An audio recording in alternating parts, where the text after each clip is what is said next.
Praise the Lord. Hallelujah. Ah, je veux bénir le nom du Seigneur pour ce matin, pour cette journée de bénédiction qui permet. Merci Seigneur parce que ta main est étendue ici. Seigneur, merci parce que tu prends le contrôle maintenant de toute situation que tes enfants sont en train de vivre en ce moment, Seigneur. Nous prions que ta main soit étendue, nous prions que ta main soit relâchée afin que la puissance de ta gloire soit vue et manifestée. Au nom puissant de Jésus, Seigneur, nous voulons te rendre toute la gloire parce que tout ce que nous le faisons pour ta gloire. Tout ce que nous le faisons afin que ton nom soit glorifié. Nous ne faisons rien de nous-mêmes, nous ne faisons rien afin de pouvoir avoir un nom, afin de pouvoir être élevé.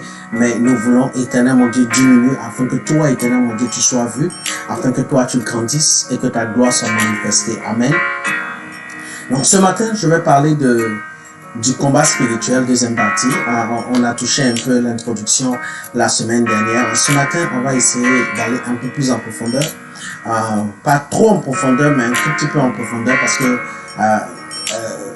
la semaine prochaine, nous irons vraiment dans les profondeurs du combat spirituel. Mais aujourd'hui, nous allons juste toucher à certains aspects de la position que l'homme avait au commencement, la position que l'homme avait avant la chute, la position que l'homme a eu après la chute et le plan de rédemption que Dieu a manifesté pour l'humanité. Amen. Donc, nous allons prendre nos Bibles en Genèse chapitre 3, à partir du verset 1. Je vais faire la lecture. Une minute ici. J'ai la version en anglais. Voici la version en français. Le serpent était le plus rusé de tous les animaux des champs que l'Éternel avait fait. Il dit à la femme, Dieu a-t-il réellement dit, vous ne mangerez pas de tous les arbres du jardin.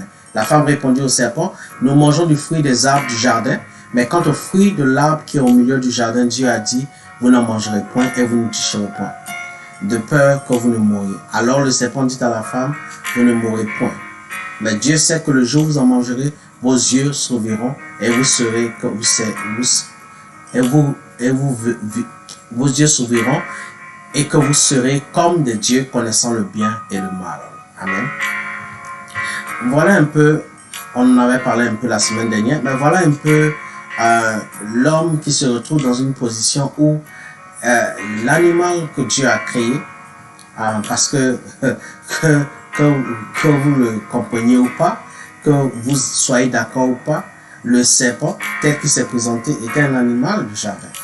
Et Dieu avait donné, au commencement, lorsque Dieu avait donné à l'homme de pouvoir asseoir sa domination et commencer à imprimer l'onction qu'il avait mis en lui, parce que lorsque Dieu a créé l'homme, il a mis en lui le souffle de vie, afin que l'homme devienne une âme vivante. Donc, la manifestation de la gloire de Dieu qui a été vue, la manifestation de ce que Dieu avait mis en l'homme, a été manifestée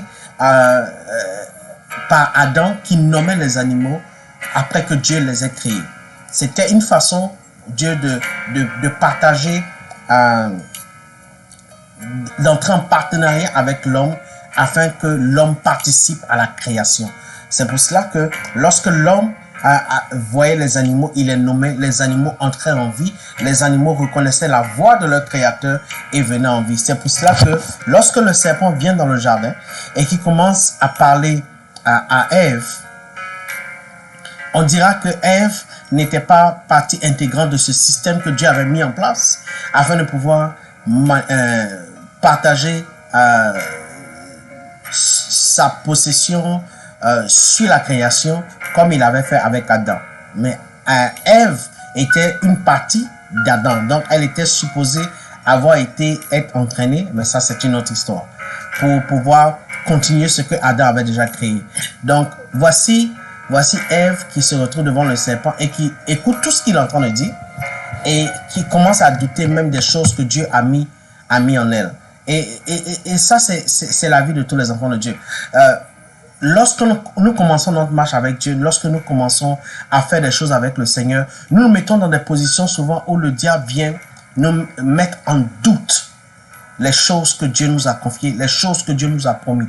Et le diable, tout ce qu'il cherche à faire, c'est créer un doute suffisant dans notre esprit afin que nous puissions désobéir à Dieu.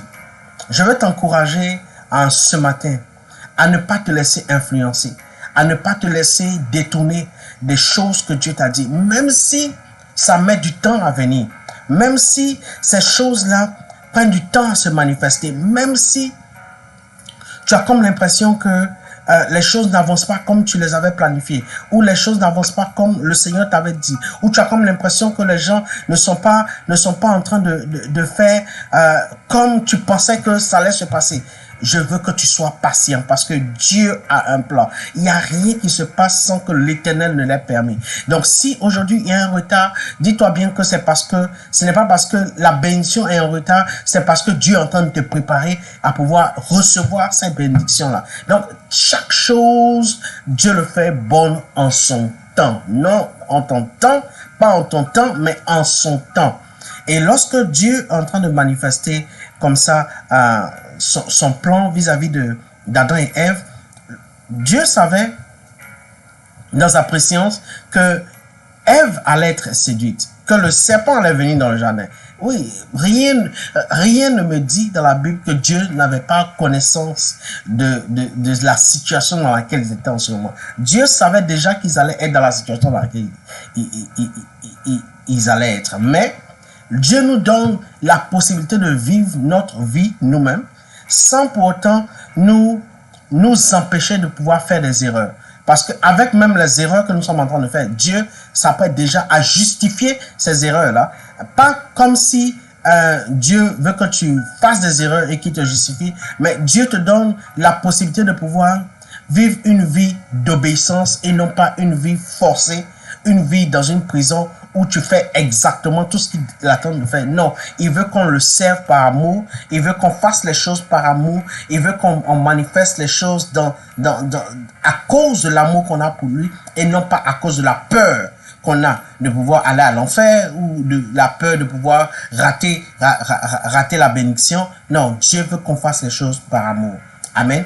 Donc, Adam vient trouver Ève qui est en conversation avec le serpent, qui est en train de douter sur ce que Dieu lui a dit, et elle commence elle donne le fruit à Adam et Adam en mange. Maintenant, ce qui m'intéresse ici, c'est la position que Dieu avait donnée à l'homme au commencement. Au commencement, la position que Dieu avait donnée à l'homme était que l'homme était juste inférieur à lui, c'est-à-dire, il y avait le règne de Dieu, il y avait le règne humain, il y avait le règne animal et le règne végétal. Non, pardon. Il y avait le règne divin, il y avait le règne humain, il y avait le règne angélique, c'est ce que j'avais sauté, le règne angélique, le règne animal et le règne végétal. Donc, vous voyez bien, vous vous rendez bien compte que au commencement, l'homme était supérieur aux anges. Parce que l'homme avait été fait à l'image de Dieu. Les anges avaient été créés. Donc, ce qui faisait que lorsque Dieu manifestait les choses, l'homme était dans une position où il voyait les anges, mais les anges étaient comme au service de l'homme.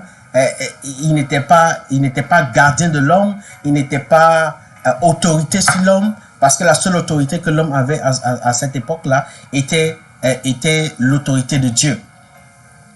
Mais avec la désobéissance dans le jardin, avec le fait que Ève mange le fruit de l'arbre, l'homme se met en dessous du règne végétal déjà.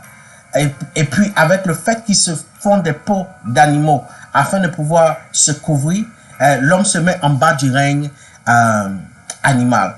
Et lorsque vous essayez de comprendre les Écritures, vous vous rendez compte que l'homme a perdu complètement sa position par la désobéissance et il s'est retrouvé en bas de tout.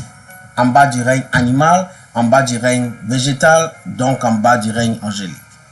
Et la preuve est que Dieu a chassé Adam et Ève du jardin d'Éden qu'il avait créé pour eux. qu'il avait apprêté pour eux, à qui ce jardin à qui il leur avait donné cette autorité, cette propriété, ce domaine afin de pouvoir manifester sa gloire. Mais voilà un peu ce qui se passe avec Adam et Ève. Lorsqu'ils sont chassés du jardin, Dieu met maintenant des anges pour protéger l'accès de ce jardin. Vous voyez un peu comment l'homme est devenu inférieur. Maintenant, les anges lui barrent le chemin de ce que Dieu lui avait déjà donné dans le départ. Je veux prier aujourd'hui pour quelqu'un qui a été chassé du territoire auquel il avait été assigné. Je veux parler à quelqu'un qui avait été chassé d'une possession que Dieu lui avait donnée. Je veux parler de quelqu'un qui a été volé les choses que Dieu lui avait données. Je veux parler à quelqu'un qui avait perdu les ressources qui devaient le faire briller, le rendre glorieux dans sa destinée. Je déclare aujourd'hui que Dieu va te faire revenir dans ces possessions. Le Seigneur va te ramener dans le jardin d'Éden. Amen. Je veux que tu sois prêt pour ce retour à Éden. Je veux que tu sois prêt parce que Dieu est en train de préparer ces choses-là pour toi. Mais je veux que tu comprennes quelque chose. Lorsque l'homme a perdu de sa position, malgré le fait qu'il a perdu de sa position, et malgré le fait que l'homme avait désobéi, si vous vous rendez bien compte, c'est Ève qui a parlé avec le serpent. Adam est arrivé dans le jardin et Adam, qu'est-ce qu'il a fait? Il a juste participé à la désobéissance que Ève avait commencé parce que il a préféré, au lieu de l'aider à sortir de la situation qu'elle avait créée, il a préféré participer parce que il ne voulait pas se séparer d'elle, il voulait continuer sa vie avec elle et il préférait continuer dans le péché au lieu de continuer dans la vie. Il y a certaines personnes avec qui nous sommes, laissez-moi ouvrir la parenthèse, il y a certaines personnes avec qui nous sommes qui nous encouragent à pécher. Il y a certaines personnes avec qui nous sommes qui ne nous rapprochent pas de Dieu. Bien au contraire, elles nous emmènent à nous éloigner de Dieu. Mais ces personnes-là sont les personnes préférées qu'ils ont dans nos vies. Nous préférons leur présence au lieu de leur absence. Alors que ce que nous devons préférer, nous devons préférer la présence de Dieu. Nous devons préférer la gloire de Dieu. Nous devons préférer ce que Dieu nous apporte. Nous devons préférer ces moments-là que nous passons avec Dieu, où nous nous rapprochons de lui et non pas quand nous nous éloignons de lui. Donc, si dans ta vie, il y a quelqu'un qui t'éloigne du Seigneur, s'il y a des situations qui t'éloignent du Seigneur, je veux prier aujourd'hui que ces situations-là ne fassent plus partie de ta vie au nom de Jésus. Si ces situations-là existent encore en toi, je veux prier que Dieu puisse manifester, étendre sa main de grâce afin que tu puisses sortir de cette situation-là pour pouvoir venir maintenant à la lumière et te rapprocher de lui parce que c'est ce qu'il veut. Il veut que tu te rapproches de lui, non pas que tu t'éloignes. Mais malheureusement, nous nous entourons mal. Souvent, nous nous entourons mal et nous connectons à des personnes, nous nous connectons à des choses qui nous éloignent de plus en plus du divin au lieu de nous rapprocher du divin. Amen. C'était le cas de Adam et Ève. Adam a préféré se rapprocher de sa femme au lieu de se rapprocher de sa destinée.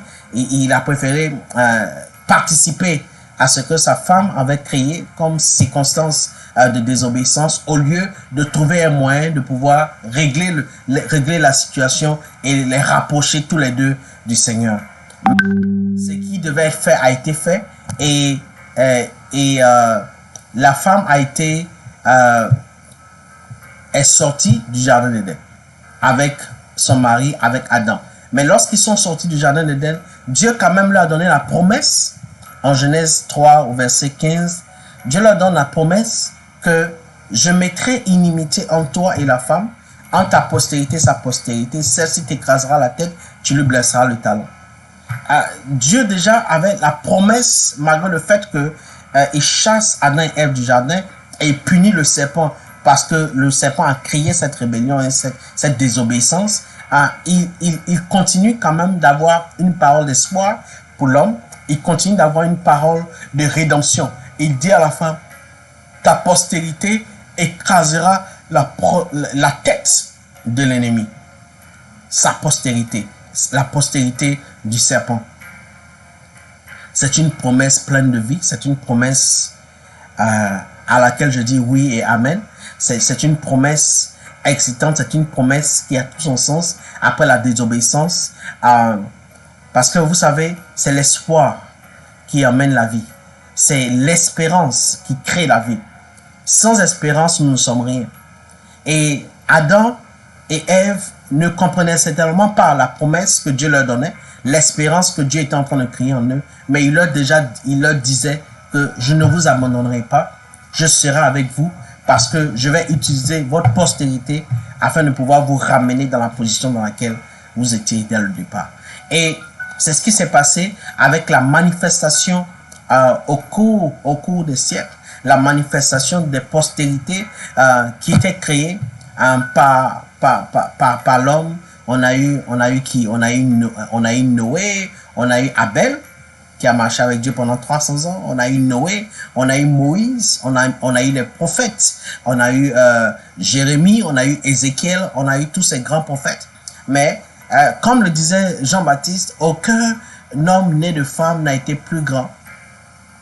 Comme disait Jésus lui-même, aucun homme né de femme n'a été plus grand que Jean-Baptiste. Pourquoi? Parce que Jean-Baptiste a annoncé l'arrivée du Messie. Il a annoncé l'arrivée du Messiah.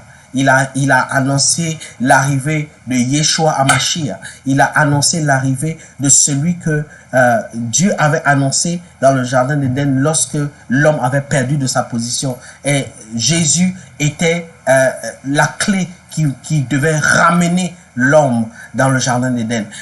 Jésus était la clé qui devait ramener l'homme dans la position dans laquelle il avait initialement été créé. Et lorsque vous regardez un peu ce que l'homme a fait durant toutes ces années, c'est juste créer la religion. La religion qui est l'effort de retour de l'homme vers Dieu. La religion n'est pas quelque chose que Dieu a créé, non? La religion est quelque chose que l'homme a créé parce que l'homme a décidé de trouver un moyen de revenir à Dieu. Ces choses-là, je les développerai dans une autre vidéo, je les développerai un peu plus tard. Mais lorsque vous regardez l'homme qui prend les animaux pour être adoré, qui prend les bois, la forêt, pour être adoré, qui prend l'eau pour être adoré. Ces choses-là ont été créées afin que l'homme domine dessus, non pas afin qu'il domine sur l'homme. Quand vous avez des totems parce que ces choses-là sont adorées dans vos familles, quand vous avez des totems parce que vous ne pouvez pas manger de cela parce que il y a un Dieu auquel vous faites des sacrifices et la viande qui est sacrifiée, c'est cette viande et toutes ces choses-là, vous êtes en train de pratiquer de la religion. Vous êtes en train de chercher à revenir vers Dieu. Pourquoi? Parce qu'il y a quelque chose en vous qui veut vous ramener à Dieu. Il y a quelque chose en vous qui vous ramène à Dieu. Il y a quelque chose en vous qui vous fait chercher Dieu. Comment? Parce que il y a quelque chose avec lequel vous avez été créé, qui est le souffle de vie, qui appartient à Dieu.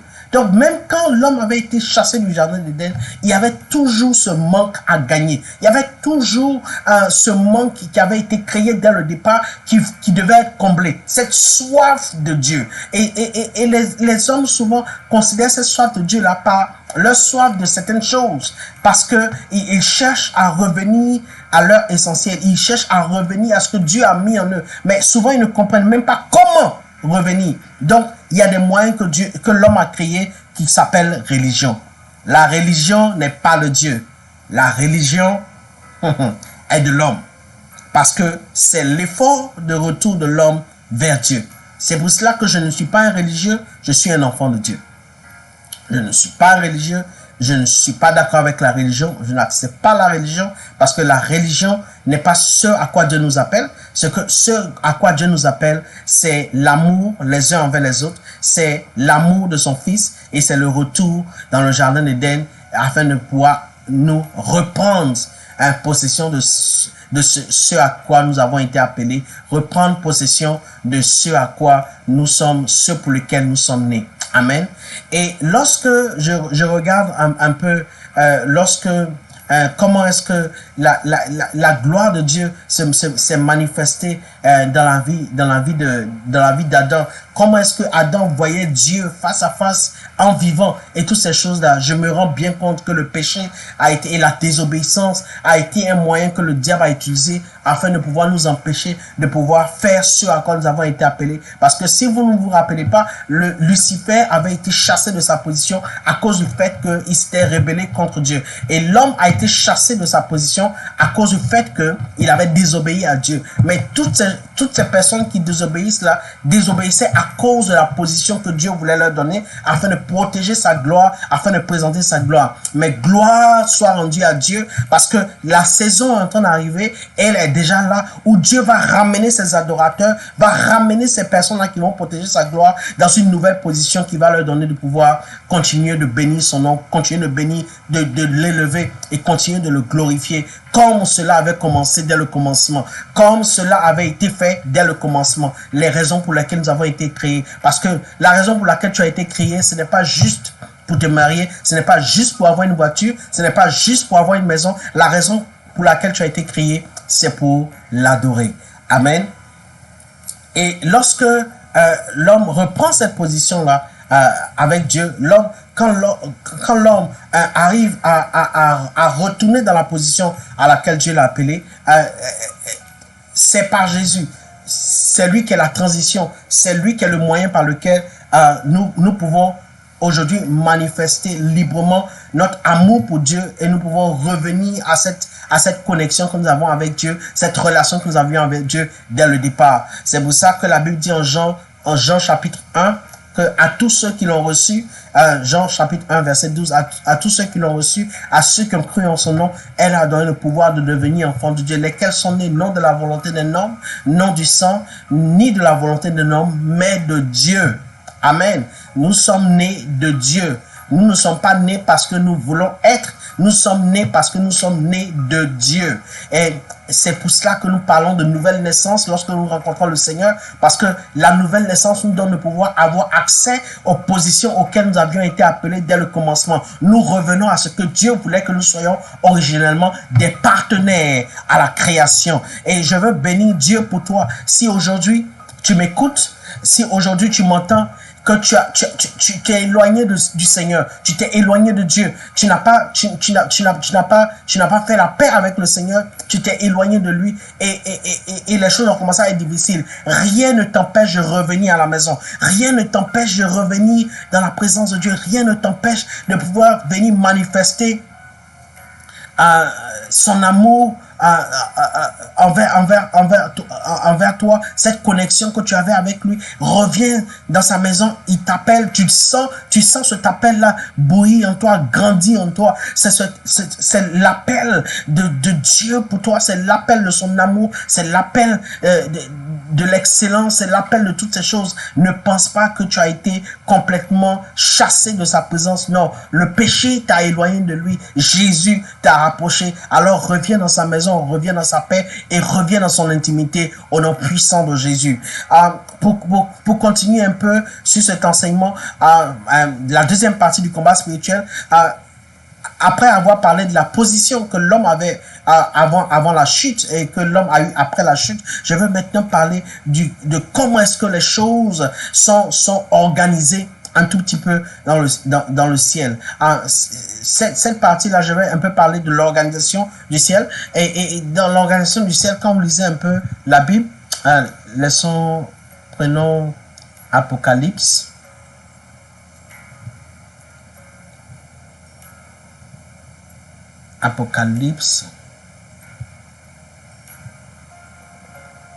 Apocalypse, chapitre 5, à partir du verset 1.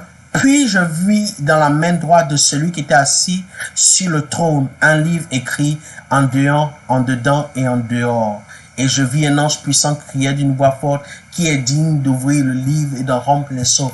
Et personne dans le ciel, ni sur la terre, ni sous la terre ne peut ouvrir le livre ni le regarder. Et je vais au verset 6 d'Apocalypse chapitre 5. Et je vis au milieu du trône et des 4 êtres vivants au milieu des 24 vieillards, un agneau qui était là comme immolé. Il avait 7 cornes et 7 yeux qui sont les 7 esprits envoyés par Dieu au-delà de la terre. Quand il eut pris le livre, les 4 êtres vivants et les 24 vieillards se prosternaient devant l'agneau, tenant chacun une harpe, des coupes d'or remplies de parfums, qui sont les prières des saints. Et ils chantaient un cantique nouveau en disant, tu es digne de prendre le livre et d'en ouvrir les sceaux, car tu as été immolé et tu as été racheté pour Dieu par ton sang des hommes de toute tribu, de toute langue, de tout peuple et de toute nation. Amen. Donc, nous voyons ici un peu une image du ciel, une image de la présence de Dieu. Et dans le royaume spirituel, dans le monde spirituel, et dans le monde où Dieu vit, cette place-là est appelée le lieu du trône. Et lorsque vous parlez du lieu du trône, vous avez là-bas les 24 vieillards et les 4 êtres vivants. Vous avez là-bas les anges, les archanges, les chérubins et les séraphins. Et comme je vous disais plus tôt, je vais parler un peu de la hiérarchie et comment est-ce que le royaume des cieux est organisé et comment est-ce que les choses sont présentées de manière spirituelle dans le monde spirituel. Nous avons le lieu du trône, qui est le premier niveau.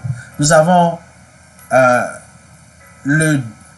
la position des archanges, qui est la seconde, qui est la position supérieure parmi les anges. Et nous avons la position des chérubins et nous avons la position des séraphins. Donc, ces trois anges, l'archange est le plus puissant, le chérubin est le deuxième et les séraphins sont le troisième. Les archanges sont désignés pour être les porte-paroles, les messagers de Dieu. Ils n'ont pas d'armes, ils n'ont que des parchemins. Ils délivrent les messages de Dieu, mais ils sont les êtres les plus puissants du royaume.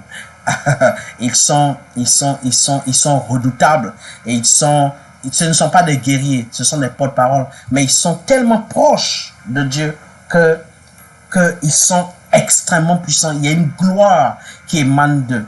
Et après eux, il y a les chérubins qui s'occupent du service, qui s'occupent de la protection du ciel, qui s'occupent de protéger chaque création que Dieu a créée. C'est pour cela que lorsque vous lisez la Bible, vous allez vous rendre compte à chaque fois qu'il y a une situation où Dieu veut garder, où Dieu veut protéger, il envoie un chérubin afin de garder ou de protéger. C'est pour cela que Lucifer était un chérubin protecteur, parce que sa mission est de protéger la création de Dieu. C'est par essence, sa définition, c'est ce qu'il fait.